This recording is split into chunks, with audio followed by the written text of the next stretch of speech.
This is episode 102 of the Trauma Coaching for Latter-day Saints podcast. It's okay to be here now.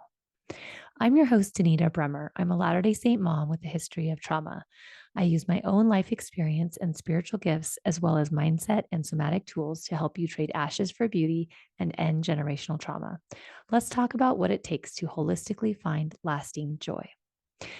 Okay, first of all, let's address the biggest elephant in the room, which is what happened to your voice, Danita? I caught the cold that has been going around my family, and I thought I was in the clear.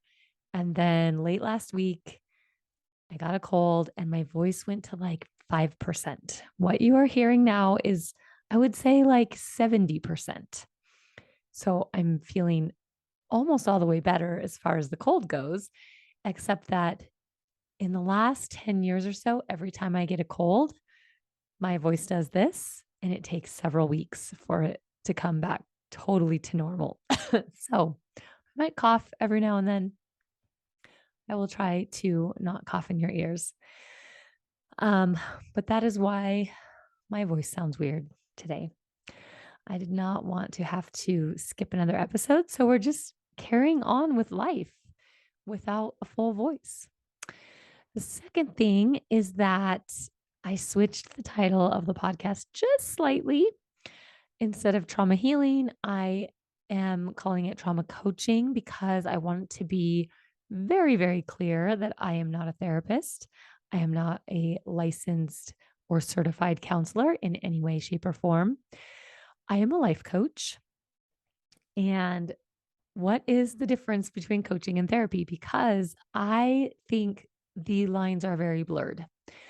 Most people will say that therapy is when you're non-functional and you want to get to functional, and coaching takes you from functional to thriving.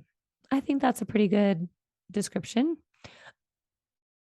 I'm going to have to do some editing in this podcast. Another way to think of it is therapy is really more past focused and coaching is more future focused. I did a little Google search and really I was looking for legally, what's the difference? What can a person do and not do if they're a coach? I know in some places that you cannot act as a therapist, and I couldn't find anywhere that outlined what that means exactly. So I do know that if you are a somehow licensed, certified psychotherapist or psychologist or social worker or whatever, that there is a strict scope of your work and you're not allowed to do certain things. There are very strict rules, right? And if you do not follow those rules, you can get your license taken away, you can get fined. Like there are consequences, possible consequences. So I don't know, the other day I just started really freaking out in my mind. Like, I'm not a therapist and I don't want people to think I am. I'm not trained as a therapist. I do have an undergraduate degree in psychology. That does not mean I'm a therapist. Um, so one thing is that I cannot use any of those letters that you find behind the name of your therapist, right? So licensed clinical social worker, LCSW, licensed family therapist, LFT, licensed certified marriage and family therapist, CMFT, licensed professional counselor, LPC, master of social work. That's what Brene Brown is, MSW. There's so many more. There's 100. So you can Google abbreviations for therapy, and you'll find sites that will outline what each one is and what it means. A lot of them have M's in there because it's masters. So you have to have a master's degree. There's so many, but I, as a life coach, am not allowed to use any of those letters, right? So if you see life coaches putting LC behind their name, I would point out to them that that could really get them in trouble. Life coaches cannot diagnose or prescribe. Most therapists, counselors can diagnose, but many, many of them cannot prescribe. That's why we have to go to a psychiatrist if we want medication. And One thing that I found in my Google searches is that life coaches cannot work in the scope of therapy. I tried to figure out what that means. It is not clear to me what the scope of therapy means. I think there's a lot of overlap in what coaches talk about and what therapists talk about. And especially since I'm going to be talking about trauma and the nervous system and somatic work and depression and anxiety and these things that overlap with the nervous system, some people might think, oh, that is the work of therapy. But I want to just be very loud and clear that I am not a therapist and I do not claim to be. So that is just my disclaimer. Um, I wanted to start talking about my I wanted to start talking about my experiences with depression. This is one of the reasons why I'm choosing to focus on depression in particular. But if you don't have depression, if you have experienced more anxiety or whatever, like I can still help those people. But I experience myself more of the end of the spectrum of depression, of the shutdown, the freeze response. And although my mom was never diagnosed, knowing what I know now, I'm pretty sure, like 95% sure, maybe even 99% sure, that she would have been diagnosed with major depressive disorder. Most of my childhood, she was very sad and stayed in bed a lot.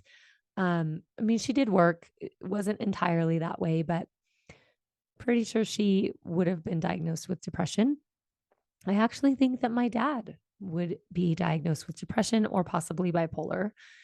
Um, I have thought of myself in the past. In fact, this is one of the things that brought me to coaching is when we moved to Germany in 2016, I felt depressed. I felt sad, down, very lethargic, very unmotivated. I didn't want to do anything. I just wanted to stay in bed all the time.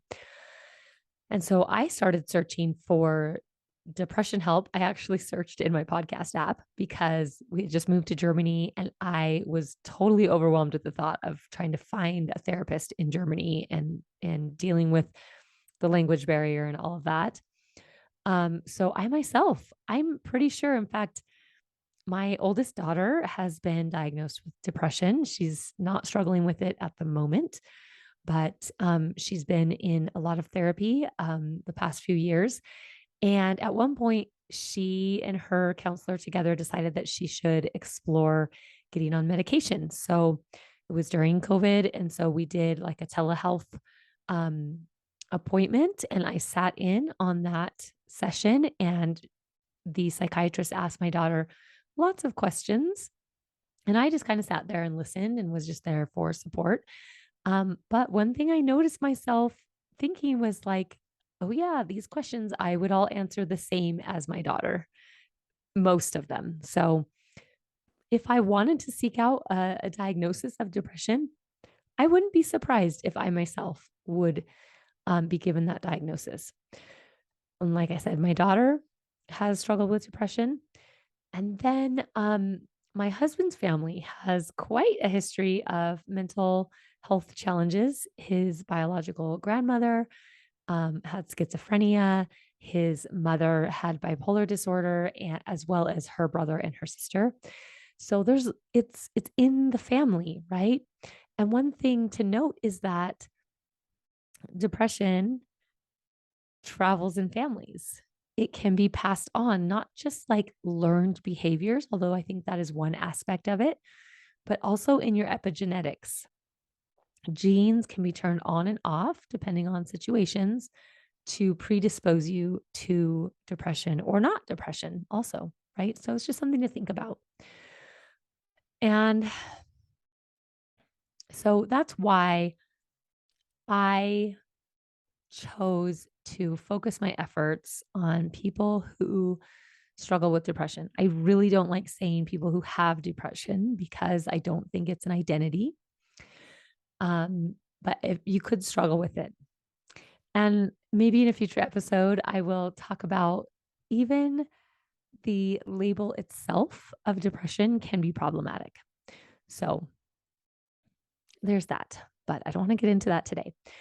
So, when we're talking about depression or toxic shame is this feeling that like the fabric of your being is broken or flawed or not enough in some way. Usually, the first response is, I don't like this. I don't want this. I want to get away.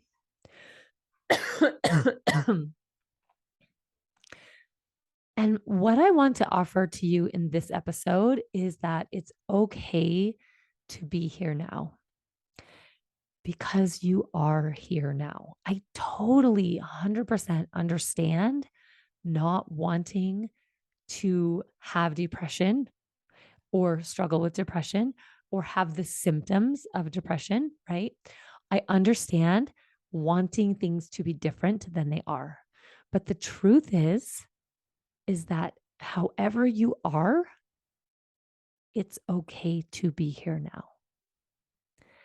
Now, I want to just hop on over to positive emotions for a moment. The reason why most of us, and some of us do struggle with positive emotions, but most of us don't seek out therapy or a coach or help in some way with positive emotions is because we don't tell ourselves, I shouldn't have this positive emotion. I shouldn't be feeling this way. Now, there are situations when that happens, and we can have a limited capacity to feel positive emotions. That is a thing. I have very much experienced it. But in general, we don't resist the positive emotions as much. When we're feeling joy or contentment or happiness or peace, we don't think about how we're feeling as like, oh no, something has gone wrong. I don't want to feel this way, right? We don't judge ourselves for feeling that way. Sometimes we feel like, ooh, it's not appropriate to feel my joy right now because this other person sitting next to me is feeling really sad, right? And that's totally normal and human. But for the most part, when we feel happiness and joy and peace, we allow it. We let it be in our bodies and we try to hang on to it as long as possible, right? So, what if we did the same thing with emotions like depression or shame? Instead of saying, I don't like this, I don't want to be here, I want to get away, what if we allowed them in and tried to hold on to them as long as possible, the way we do with our positive emotions, right? That would take the resistance that we feel down, at least maybe not all the way to zero, but way far down than what we experience now. I want to use an analogy. Do you remember in like upper elementary school when we were learning to read maps, how they would have like a little cartoon version of like a town square, right? There would be the school and the library and the grocery store and, several different buildings from the town. And it would be like on a grid or something like that. And each square of the grid is 20 steps, say. And I want you to imagine if the question that you're filling out on your little school worksheet asked, how many steps does it take to get to the city library? There would be some missing information, no? You wouldn't know how many steps it would take to get to the city library on your map unless you knew where you were, right? It would have to say, you're standing in front of the elementary school. How many steps does it take to get to the city library? And then you can find the elementary school, find the city library, and count the number of squares between them, multiply by 20, and you have the number of steps. Well, this is the same thing with any negative emotion that we're feeling. We often know, I don't want to be here. I want to be over there. I want to be somewhere else. I want to be in the mountains. I want to be at the beach. I want to be anywhere but here. How do we get there if we don't know where here is? If we're not willing to feel here, we won't be able to get there. Okay. It's a simple analogy, but it's so true. We have to be willing to be here now, to let go of the resistance. I mean, just that one step of just saying, okay, I'm I'm feeling depressed, so I'm just going to be here. Letting go of the resistance will take care of like 50% of the discomfort of being in the depression. So, what does it feel like? That's your first journal question. Just get comfy in a chair, maybe grab some hot chocolate or a glass of water. Speaking of water, I think I'm going to take a drink. And ask yourself, what does it feel like to be me right now? Resistance equals exhaustion. The reason why so many of us are so exhausted is because we're spending so much of our energy on trying to not be ourselves, trying to not be whatever it is to be you right now. I sometimes think of depression as a trying to get away from yourself. Any Harry Potter fans out there? Voldemort split his soul into multiple pieces. It was this powerful dark magic, right? I think telling yourself, I don't want to be here. I don't want to deal with this. I don't want to feel this way is like splitting your soul into two pieces. It's impossible to get away from yourself. And what happens to us when we face an impossible task? We feel helpless, we feel overwhelmed, and we shut down. That shutdown is depression. On the other end is what I would classify as surrender. If resistance equals exhaustion, surrender equals healing. Surrendering to what is feels so amazing. It's like just surrender, just let God take over. Let your spouse take over. If depression is trying to get away from yourself, then the answer, the antidote to depression is trying to come back to yourself.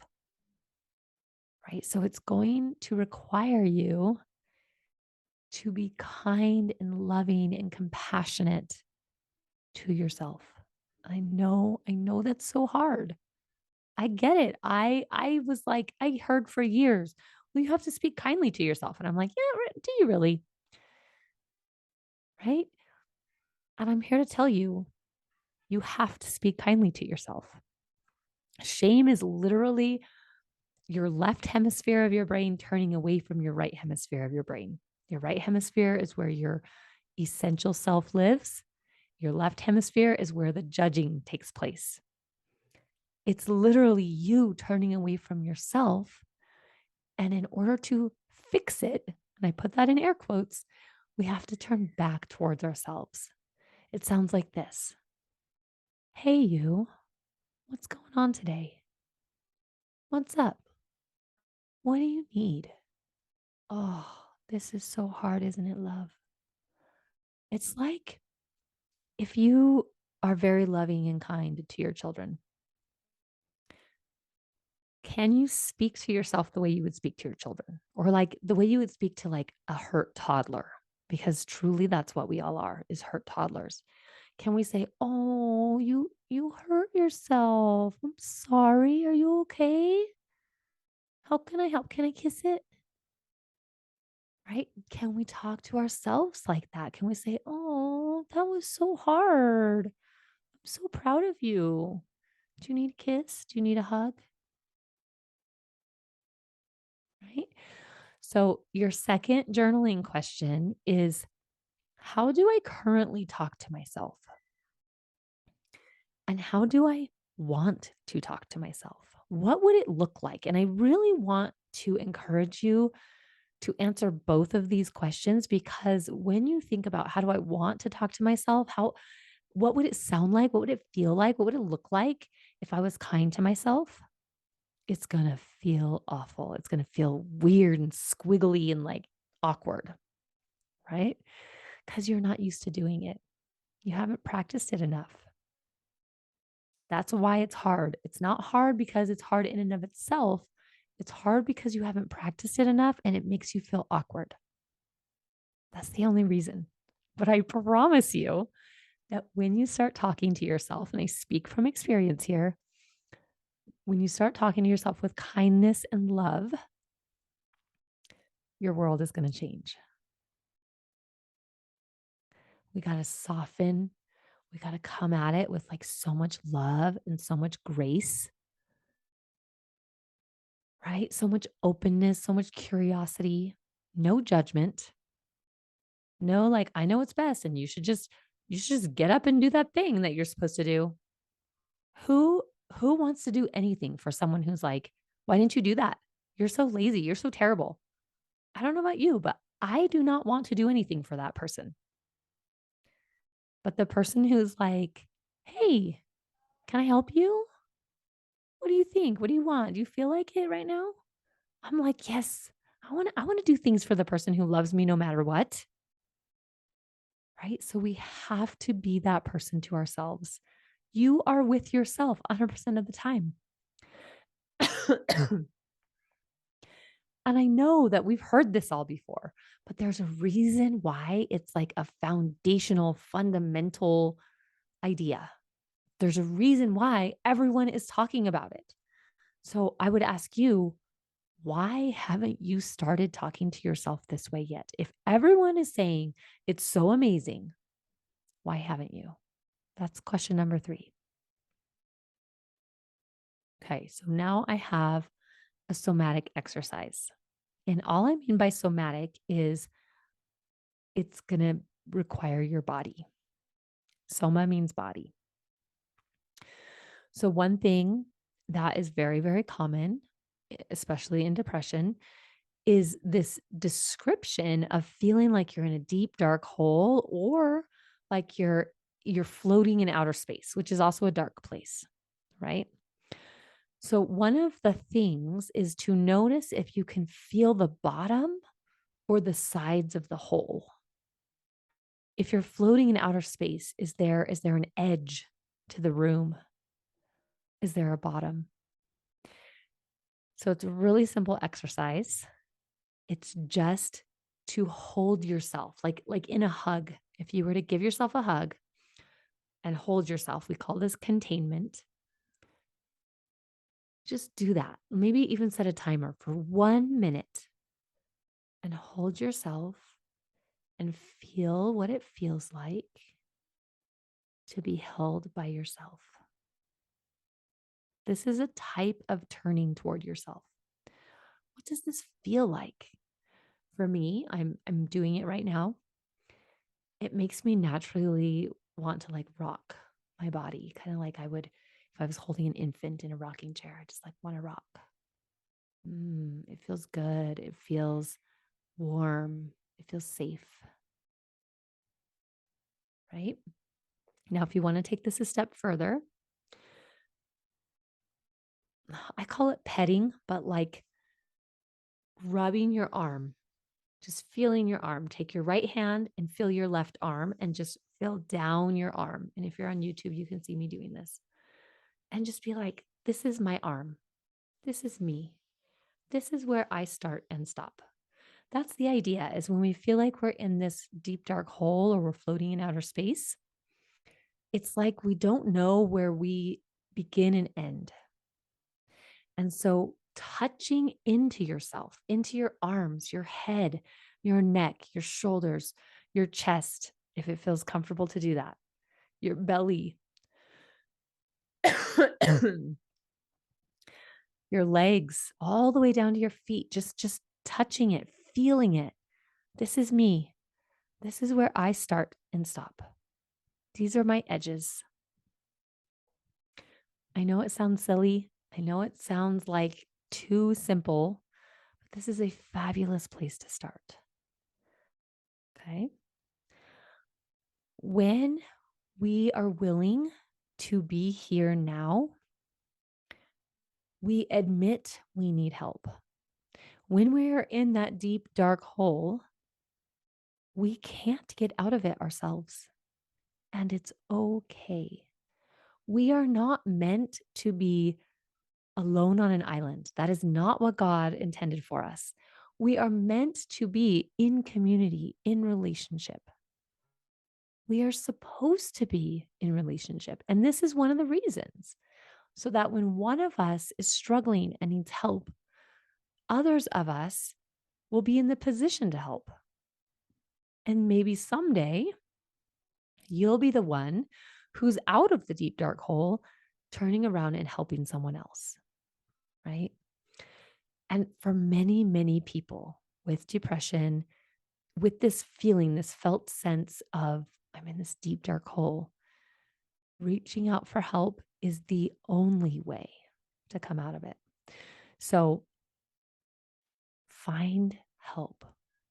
Therapy, counseling, coaching, whatever feels good to you. It doesn't have to be me. I can't help everyone in the world who has depression, right? So find someone locally to you or someone online if that feels good and say, I'm struggling. I need help. You don't even have to tell this to a professional person who helps in this way. You could just go to your spouse or your bishop or your Relief Society president or a sister or a brother or a neighbor or a friend, anyone. Just saying out loud, I'm struggling and I need help. Oh my gosh, you do not know the weight that will lift off of your shoulders. Can you help me? Can you help me find help? Okay. There is no shame in asking for help. That's what we're here for. That's so many of us are wounded healers who have figured out a way themselves. But I promise you, none of us got out of that deep, dark hole by ourselves. None of us did. And there's no reason why you should have to do it yourself either. Okay. So I just want to go over the journaling questions one more time. So the first one is, what does it feel like to be here now? What does it feel like in my body? And I am actually going to have a PDF, a download that you can go to in the show notes in the description to this podcast episode. So you don't have to remember these, but if you prefer to just do it right away, I will put these journaling questions in the description, in the show notes, and a download that you can get. So, what does it feel like to be me now in my body? What was the second one? The second one was, oh gosh, I don't even know.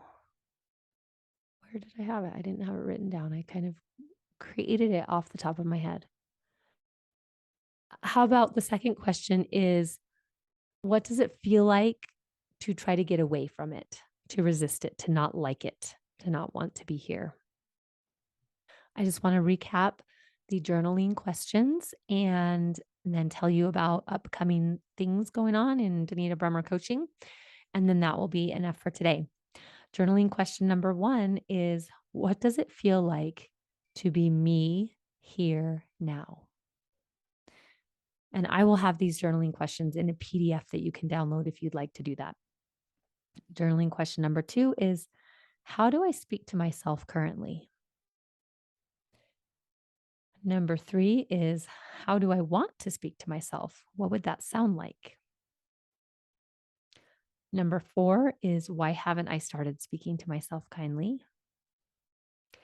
And number 5 is in relation to that somatic exercise, the holding, hugging yourself.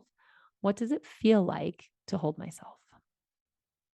Okay, so 5 journaling questions. I'll also put a little recap of the somatic exercise in that PDF That will be here in the podcast description, also in the show notes. So you can go and get that download. And it also will add you to my email list if you want to get the download, so that then you will be alerted to new podcast episodes, new opportunities for coaching. I'm doing some free coaching right now, opportunities that look maybe different than coaching, all kinds of things, whatever is going on. And I usually include some tidbits of some things to think about. What's going on right now is drop in coaching and pay what you want. And if you want or need to pay zero, that's totally okay. That will be happening November 14th, 21st, and 28th. Those are all Mondays.